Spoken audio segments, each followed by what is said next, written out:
Venomous Duck Media presents Gareth and the Lost Island. Episode 3. The Journey Begins. Disclaimer. This audio drama should be considered rated PG-13 for discussions of sexual hijinks, drinking, consuming questionable potions, brief moments of violence, crude language, and even cruder humour. Please use caution when listening in public, as this story may cause audible laughter. Venomous Duck Media is not liable for any strained abdominal muscles you may receive while listening, or the strange looks you might get from other commuters. If laughter persists for more than 4 hours, seek immediate medical attention.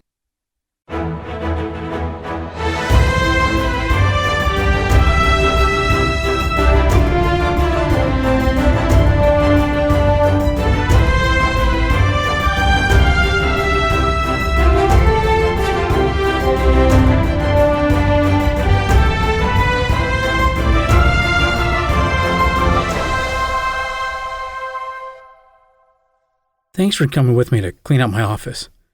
Just so you know, I'm sorry for dragging you two into this. It's not fair that you got banished with me. When I signed the guardianship papers for you at the orphanage, I promised that I would look after you, no matter what. You're my son, Gareth, and dwarves take care of their own. Thanks. Both of you. That really means a lot to me. Look at it this way. We weren't sacked. We were just put on indefinite sabbatical. Soon we'll be off on a grand adventure, or a Frentguin, as we dwarves call it. Oh, what? As you know, the dwarves have a unique way of looking at things. Going on our Frentguin means traveling to faraway places, meeting new people, and then having lots of sex with them. Here's my office. Let me go first so I can turn on the Ethereum lights so you don't trip over anything. Ooh. While I don't speak Chimish, I'm pretty sure I know what you mean, and I have to say I agree completely. Gods of rock, ore, and ale, Gareth. How do you manage to find anything in this mess? My filing system may not look like much to you, but I know where everything is. All right, prove it. What's in the second box from the top in the stack over there?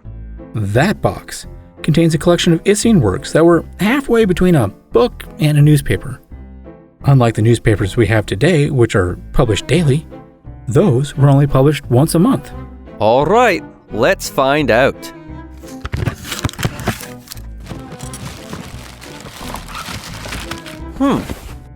What's this? I like how the center bit unfolds into something large enough to hang on a wall. I especially like the nude woman depicted on it, even if she is an elf. I'm just going to borrow this to, study later. Henry, do you mind holding this worthless tablet while I empty what I can from my desk into my satchel? Sure. Thanks. Gareth, come here. This looks just like the tattoo on your ass. Calm down, Henry.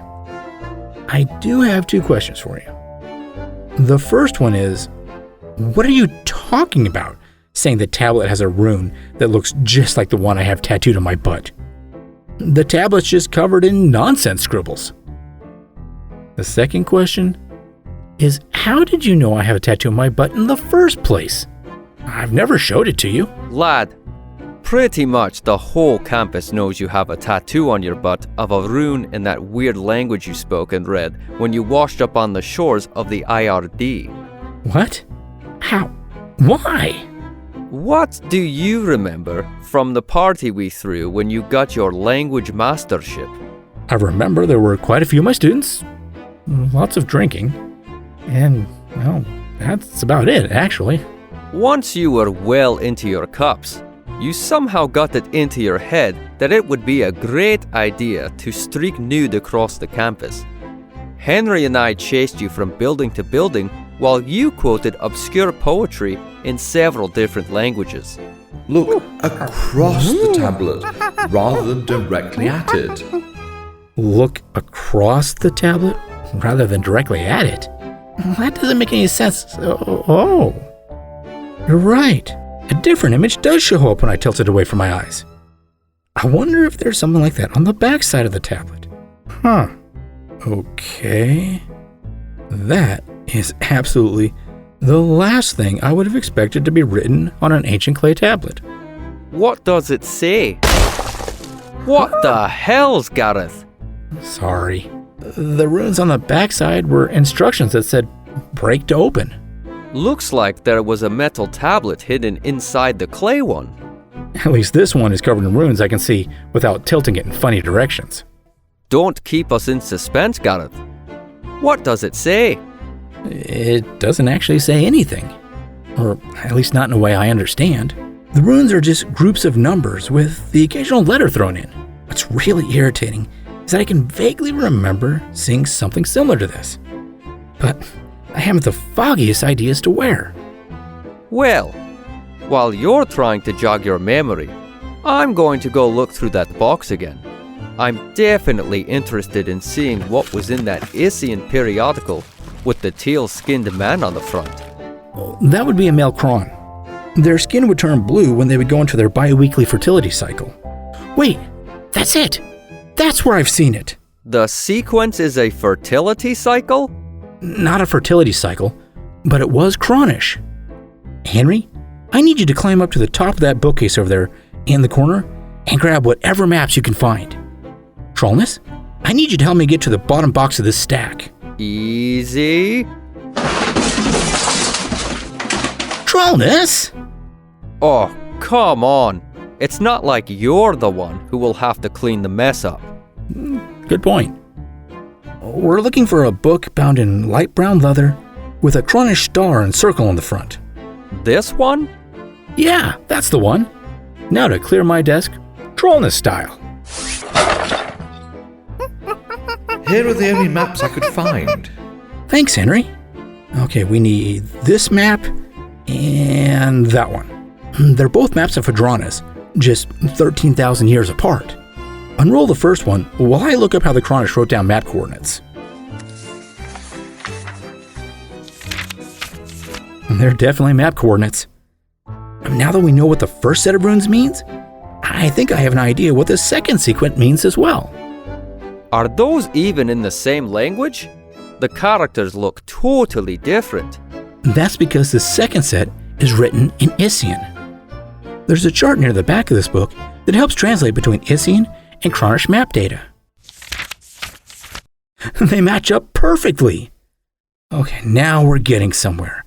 And that somewhere is right here, a small town on the coast of the northern continent. And that is going to be a problem. Why? All we need to do is charter an airship and we'll be there in a week, maybe 2. This map was made before the Second Great Apocalypse.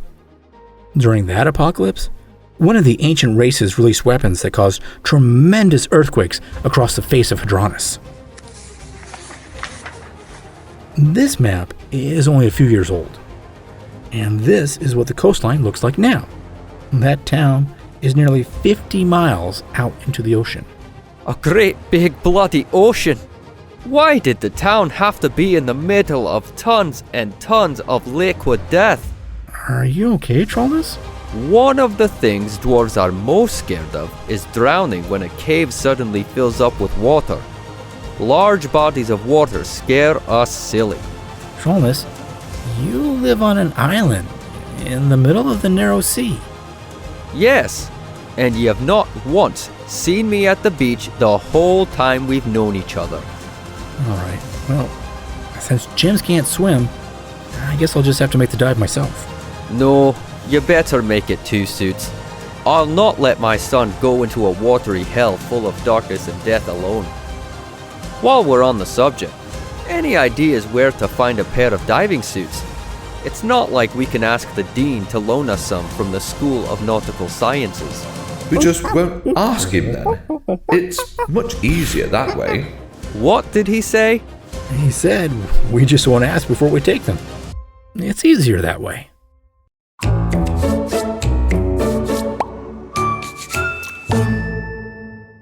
Where's Henry? I thought he was going to meet us here at the townhome. He said he would meet us in the park near the sea labs. I went and bought this trench coat for him. I knew Henry hates pants, and it was the only thing I could think of that would cover his orange fur. We'll be awfully exposed on the walk there, and I would feel better if we could all hide in the shadows if we need to. Our teaching jackets are dark enough, but his orange fur would really draw attention to us. Leave it. I promise you'll be impressed with what he comes up with instead. I hope you're right. Since we don't have to wait, let's be off.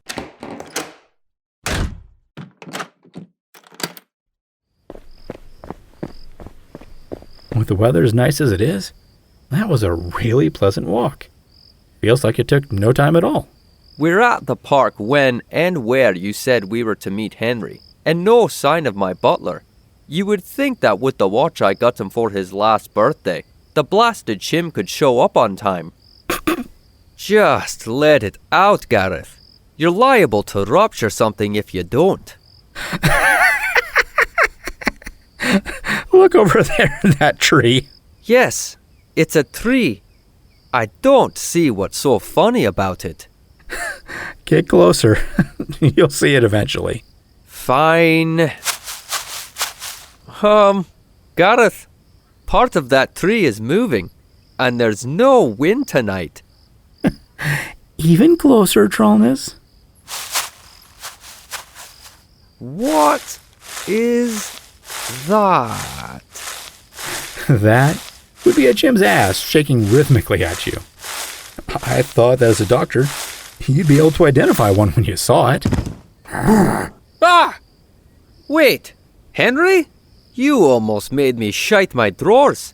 With you covered head to toe in mud and leaves, with only your eyes and teeth showing, you look like some sort of forest monster, or an elf who doesn't shave their pubes.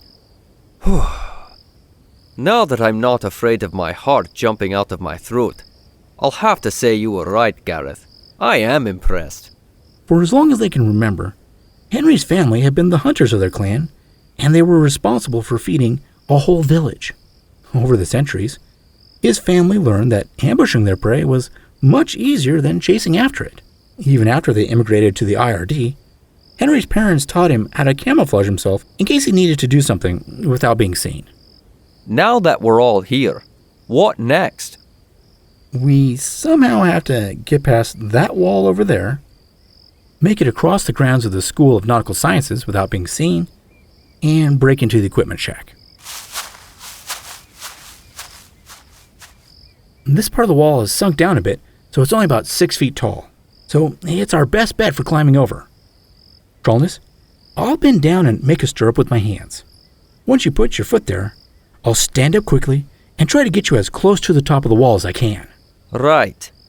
On the count of 3 then? Sure.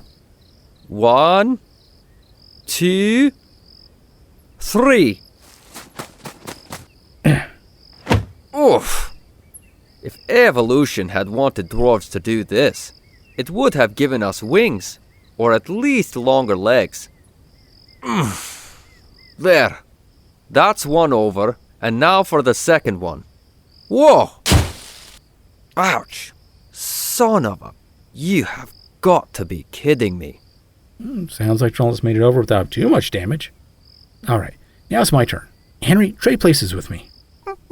Okay, same as Trollness. 1, 2, 3. Oh, too much oomph, Henry. And here I go right past the top of the wall. This is gonna hurt when I land. Yep, I was right. Lots of pain. Oh, that looks like it hurt. It also smells something awful. What is it with you and getting horse shite on your jacket lately? At least I didn't fall into a Velcronum bush. Those flower petals are going to be hells to get off your clothes. Help me up, please. I don't want Henry to land on me. Here, Shouldn't Henry have come over that wall by now? Yeah. I wonder what... Hi guys, I hope you didn't mind, but I thought I would take the easier route. Let's agree to never speak of this again.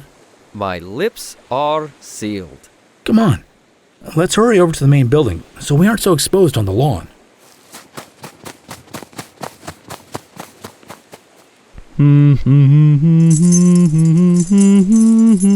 Huh?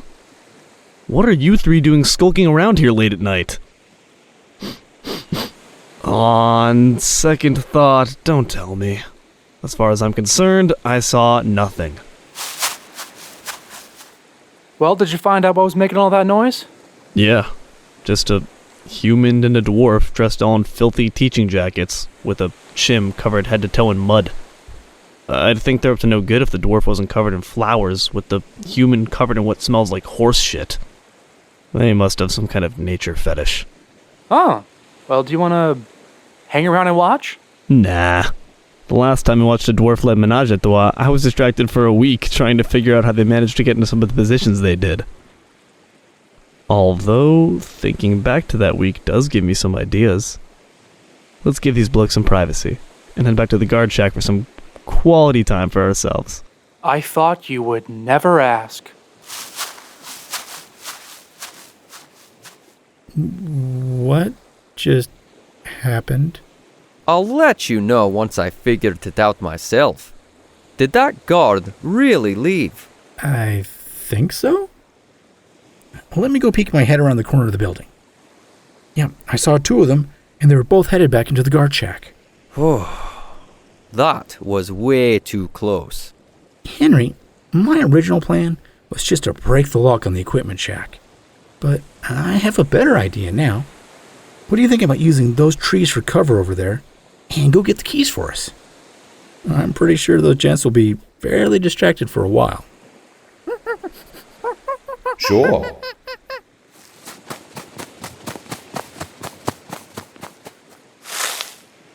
How long do you think it will take them to steal the keys? Knowing Henry like I do, I'd say not long at all. Got them. Great job, Henry. Off to the equipment shack, gentlemen. We have some thievery to get to.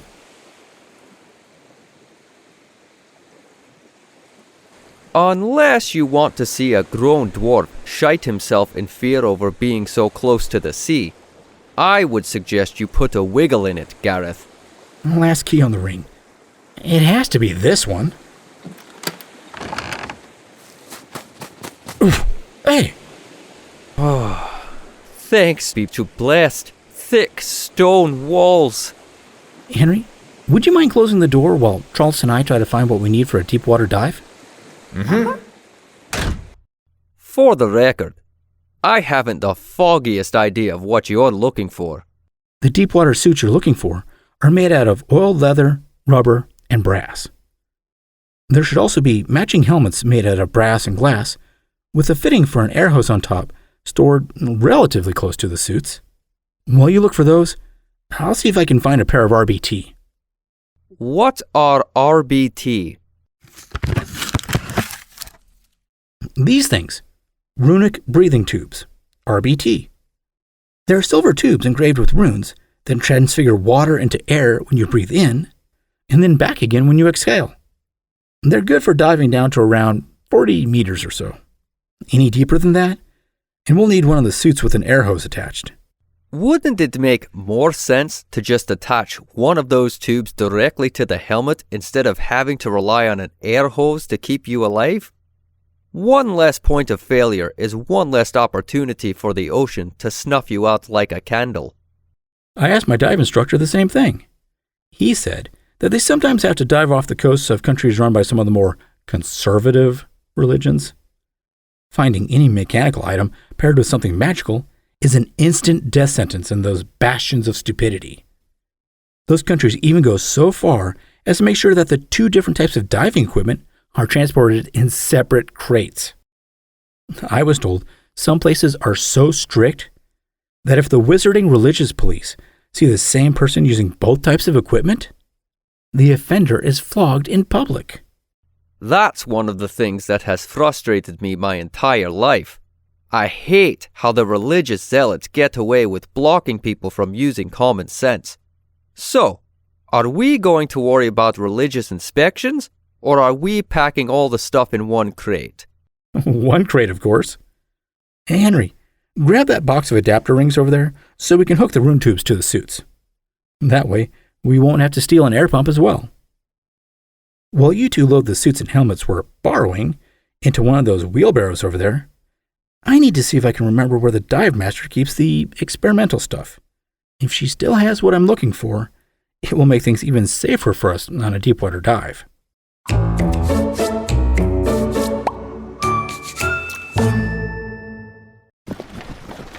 Well, Horse, it looks like we're almost to the airship port. I really want to thank you for being such a great listener ever since we left University City.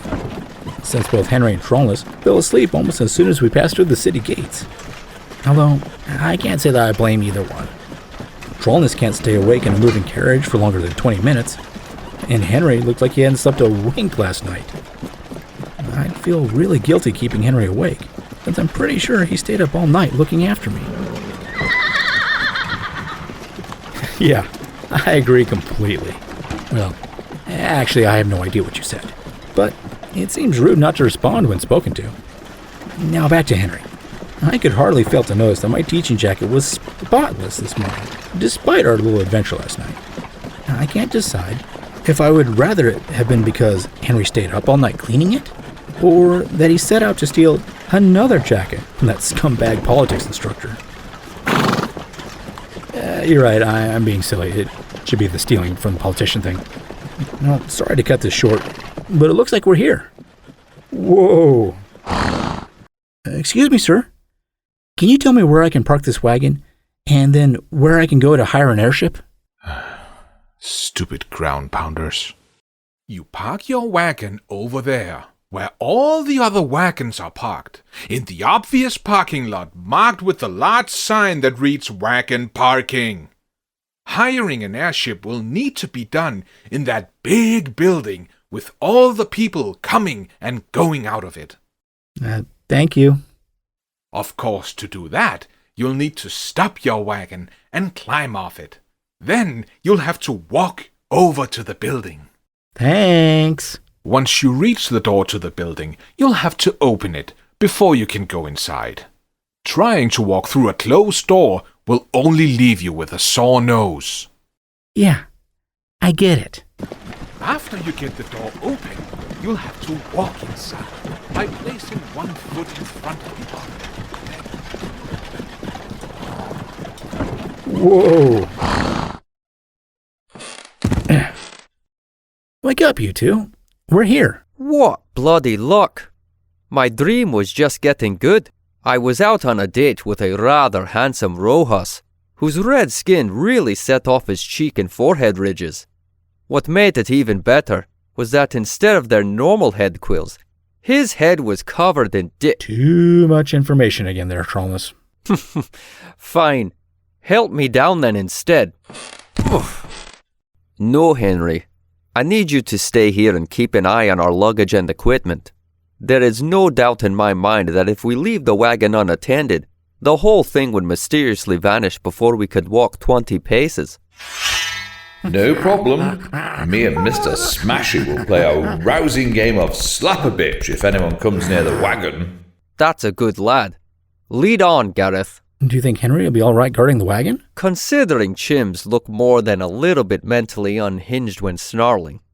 And he's giving that large cast-iron skillet of his some impressive practice swings. Yes, I think he'll be just fine. Oh, I see what you mean. You've been on expeditions before.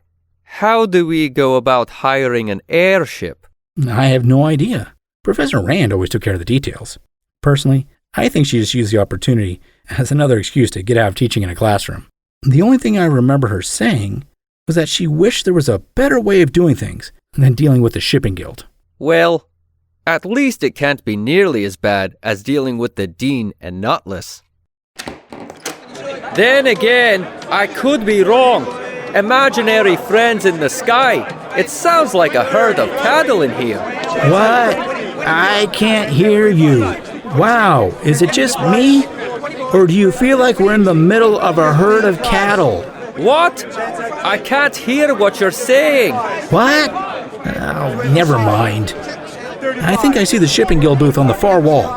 Follow me. Huh? I have no idea what you mean by a flipping tooth over a tarfall. What are you doing? Wait up, Gareth. Thank goodness. The acoustics of this room make it not as loud as it was in the entryway, right, Gareth? Gareth? Now where did he get off to? Oh, there he is. Let's see. Dazed eyes and a goofy grin. I'm pretty sure I know what distracted him. So, Gareth, whose arse are we ogling? What? I said, whose arse are we ogling? Sorry, I got distracted. A beautiful woman with bright red hair walked by a few stalls over. While some people might call her chubby or even fat, I'd argue that she has great curves in all of the right places. And I wasn't ogling her arse, no matter how cute it looked. Like you taught me, a gentleman in the Granite Staff household never ogles. They simply stare in appreciation of the beauty displayed. It makes me proud to know I raised you right. Now hurry. It looks like there's a break in the foot traffic just ahead that will put us close to the shipping guild booth. Slithering salamander shite. Gareth, hold up. Quick, get behind this trading company booth. What's going on? Remember when I said I didn't think this would be worse than dealing with the dean and nutlice? Yeah? Well, I'm a short enough person to admit when I'm wrong. Very, very wrong. I think you better be the one doing the talking here. Do you know the dwarf running the shipping guild booth? I don't recognize them. And I'm sure I would remember seeing anyone with a beard more impressive than yours. She's an ex-girlfriend. And things didn't end well between us. Hold on a tick. Did you just say ex-girlfriend? I thought you were always kidding when you said female dwarves had beards as well. Now you know why all dwarves are at the bare minimum bisexual. When both sexes look the same, the soonest you find out if your date is a man or a woman is when their clothes come off. That makes sense, I suppose. All right, so I don't go into a situation blind. Why don't you tell me why you two broke up? She caught me in bed with her brother. You know, I really wish I could say that surprises me, but I can't. You're right. I should do the talking. Excuse me, sir. I mean, ma'am, Tralness. I thought I'd seen the last of your two-timing and despicable carcass. Brega! You're looking well. You! Human. What do you want? You better not be wasting my time. You already have one strike against you for showing up with him. I was hoping you could tell us how we go about chartering an airship. Oh, gods below and above, save me from stupid ground pounders. Write down your name, where you are wanting to go, how many are in your party, and what type of cargo you have, if any. At the bottom of the form, write down the most you are willing to pay. If it looks like a good deal, more than one ship might be interested in it, and it's possible you can get the price to come down in the bidding war. When you're done filling out the form, give it to me and I'll post it on the job board. Thank you, ma'am. Definitely a ma'am. No confusion whatsoever on my part. And may I say, what a handsome, beautiful beard you have. Judging by your glare, I should just shut up now and fill out the form like you told me to.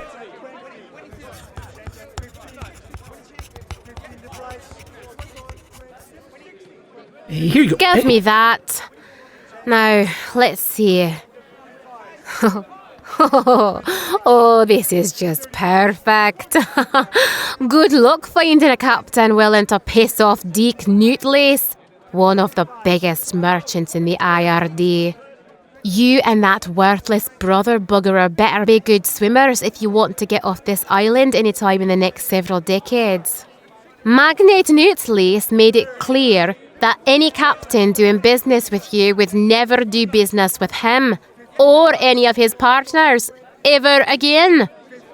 Now, leave me be and take that pile of dragon shit granite staff with you. I'm taking my lunch break early. That could have gone better. Actually, I thought it went rather well. Last time Brega and I met, I ended up needing several stitches after she shot me in the arse with a crossbow. Believe me when I tell you that trying to stitch up your own arse using a mirror is a stone bitch. She tried to kill you? No, not at all. Brega can put out the eye of a cave viper from 50 paces. She just wanted to make sure I would have a permanent reminder of our relationship. Not that I'm worried or anything, but would you mind standing between me and Brega's booth? Sorry to eavesdrop, but are you two wanting to hire an airship? Oh, wow. You are even prettier up close, with your green eyes, pale skin, freckles, and that cute oil smudge at the tip of your nose. And I just said all of that out loud, didn't I? Yep. At least now, I don't have to worry about that old adage that says all of the really cute ones are either married, gay, undead, or any combination of the above. I'm Dr. Trollness Granitstaff, and this normally eloquent lad is my son, Professor Gareth Mintle. Yes, we are looking to hire an airship.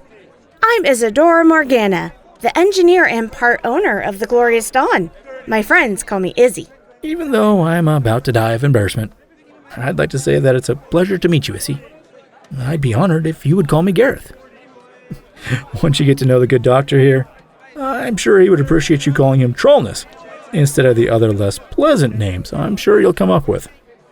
To answer your earlier question, yes, we need to hire an airship for an undetermined amount of time for an archaeology expedition.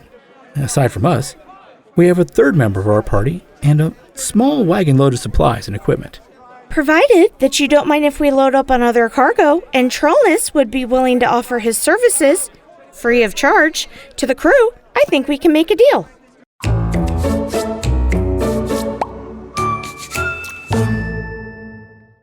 This has been Gareth and the Lost Island. Episode 3.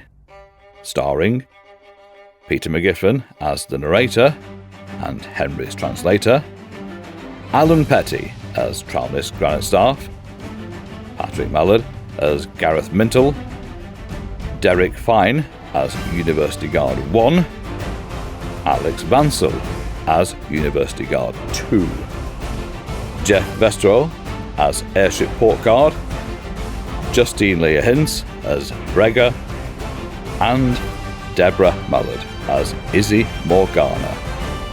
Any resemblance between the Airship Port Guard and the TSA is purely intentional on the part of the writer. Gareth and the Lost Island was written and directed by Patrick Mallard.